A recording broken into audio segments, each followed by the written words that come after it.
if you could develop your stress management skills? That's right, I said skills. You can improve the way that you handle stress in the moment and bounce back more easily afterwards. Today I'm going to be talking about what you can do to be more resilient to stress, so stick around.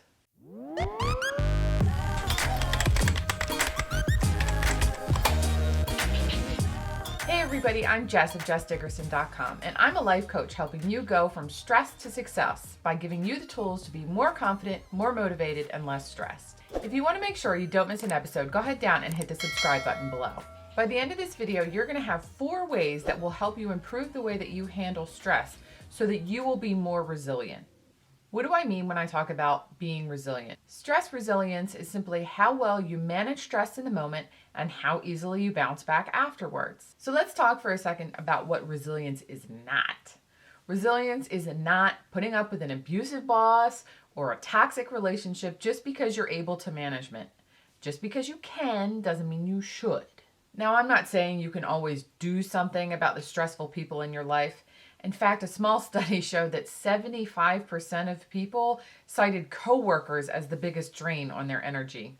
Part of being resilient is managing the stressful situations in your life so that you have energy to be able to handle other stressful situations in your life. What resilience is not is just grin and bear it. One of the crazy things about stress is that it's all about perception. Have you ever heard of beauty is in the eye of the beholder? Well, actually the same goes for stress. Studies have shown that if you believe that stress is detrimental and damaging to your health, then it is. On the other hand, if you believe that stress is helpful and that it will speed you up and get you through this difficult situation, well, then that's what it does for you. Our brains really do listen to what we tell them, and they literally do what we think. So it turns out this is the first tip about how to improve your resilience. Change the way you think about stress. I get that changing your mind isn't necessarily like flipping a switch. So go out, do some research, read some articles, look at the studies that show that stress can actually be a good thing and help you get through difficult situations. I highly recommend checking out Shawn Achor's work. He has a couple of books and he also has some quick reads on Harvard Business Review. I'll link some of those down in the show notes below. And they might help you change the way that you think about stress. But really, let's just think about it for a moment. The stress response was meant for desperate times. If you were a caveman being chased by a tiger, it would definitely set off your stress response. It would lead you to be faster, stronger, and think more clearly. This would help you make quick decisions that may very well save your life. If you're being chased by a tiger, these are all incredibly helpful things. Nowadays, you're probably not likely to need to shimmy up a tree to get away from a predator. However, if you're busting through a presentation that's due in an hour, it sure would be helpful to be faster, smarter, and make better decisions. The other way to turn your stress around is to look for the potentially positive things about the situation. Yes, we all have a lot of stressful things that happen to us that we might not have a lot of control over, like losing a potential client. Try to look at the good that could come from this situation. Maybe this client was going to be a nightmare and eat up all of your time and energy. Or maybe not getting them means that you'll actually be able to take on a couple of other people in that space that you had allotted for them, which will actually bring you in more revenue. I know it can be a real struggle in the moment trying to find a silver lining for these stressful situations, but it can actually save you a lot of anguish in the long run. So those 2 methods are what we can consider active resilience. There's something that you literally do in the moment right this second while you're dealing with a stressful situation. There is another form of resilience in the form of passive resilience. This is more about how you live your life than it is about what you do in the moment. By making sure that you have healthy habits in place, it means that you'll be more ready and more able to handle stress when it comes up, which is, let's face it, pretty much always. One of the things that we don't really talk enough about is the difference between rest and recovery. We just sort of assume that if we're resting, that we're basically bringing ourselves back to a more healthy state. Now, sure, that works, like the time I broke my ankle and I didn't move it for 6 weeks and there you go, it got better. That doesn't necessarily carry over into mental health. Just because you are not physically at the office does not mean that you aren't dragging your job around with you in your pocket. Nor does it mean that you've stopped worrying about all the stuff you'll have to do or deal with when you physically get back to work. Even though you're not there physically, you're still there mentally. But in order to manage your stress, you have to actually take a break from it. These breaks need to happen both while you are actively at work, in smaller chunks, and also in larger chunks in the evenings and on the weekends when you're not there. During the work breaks look like not eating at your desk, getting a 15-minute break every 90 to 120 minutes while you're working. And by break, I mean you get up and physically walk away from the work that you're doing and do something completely different.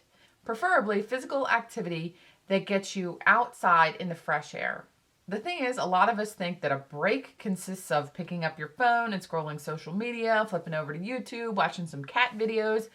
These are not breaks. If you were sitting at your computer for an hour and a half to 2 hours and you decided to take a break and sit at your computer for 15 minutes, it's kind of all of the same thing in your body, and it's not really giving you a break that you need. Getting up and walking away completely changes the landscape, gives your mind a rest, and you'll find that when you go back to work, you'll be fresher, you'll work better, you'll feel better, and while you're off doing something completely different, you might actually mentally solve the problem that you were working on or have a great idea about what you can do. And that great idea may not have actually come if you just forced yourself to sit at your desk longer. When you stop working for the day, leave everything that you can at work. Taking work home from you isn't really leaving at all. You might as well just stay at the office. And if that sounds stressful, it's because it is. If you really struggle to mentally leave work at work, then it's time to find something else to do in your free time. Learn to meditate or pick a time-absorbing, focus-absorbing hobby. Now, don't take this to mean that it's a hobby that needs to earn you money. It does not need to be a side hustle. I am not talking about leaving work to go home to more work. That is not the point here. The point is to leave work and go do something enjoyable that is completely different from your job. If you've ever watched NCIS, just think about Gibbs and his boat. If you've never watched it, it's one of the main characters, and whenever he's got free time, you see him working on this boat. But the thing is, season by season by season goes by, and he doesn't appear to make any progress. That's not the point. Gibbs is not working on the boat to make a boat. He is working on it to help him give himself a break from the stressful job that he has, and that is exactly the sort of thing that you need to line up for yourself. Whatever you do in your free time is not there to be monetized. It's not even necessarily there to help you grow as a person. The point is for it to be fun and relaxing, and that will help you be more resilient. The next method is to be positive. No, I am not talking about toxic positivity where everything is great all the time and we're always happy here. Screw that. The thing is, though, that our brains are actually wired to focus on the negative. It has what, evolutionarily speaking, has kept, you guessed it, cavemen alive. If you went into a valley and you got attacked by a wild animal and you managed just to escape with your life, it would be a good thing if you vividly remembered that incident so that you would never do it again. Now, because of this, we are way more likely to focus on something that's negative than something that's positive. And focusing on the things that are negative can really increase our stress levels. The first thing to do is to surround yourself with positive people. It is significantly easier to be positive when the people around you are positive too. Nothing is more exhausting or draining than dealing with a person that is constantly negative and complaining all of the time. So just stick with people that are more positive, not people that are constantly happy and everything's perfect all the time and why are you so sad? Just people that are more on the positive side and people that are able to look for that silver lining. The other way to do this is to pay more attention to positive events.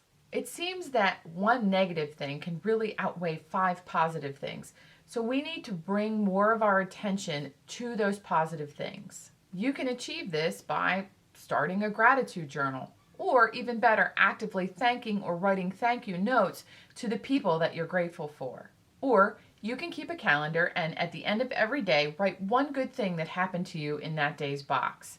By the end of the month, you will have a whole page of awesome positive things to look at. to help you outweigh a negative thing that's happening to you in the moment. And that's it, guys. 4 ways that you can use to be more resilient to stress. I'd love for you to go down in the comments and let me know which one you think will be the most helpful for you. If you like this video, go ahead down and hit the like button. And if you want to make sure you don't miss a video, go ahead and hit the subscribe button too. If you're interested in more information on this topic and links to some of those articles I talked about earlier, go ahead down to the show notes and take a look. I'll also have a link down there so you can sign up for my newsletter so that you can get more tips and tools sent straight to your inbox. And if you'd like to work with me one-on-one, I'll have a link down there so you can sign up for your free call with me. Thanks everybody, and I'll see you in the next one.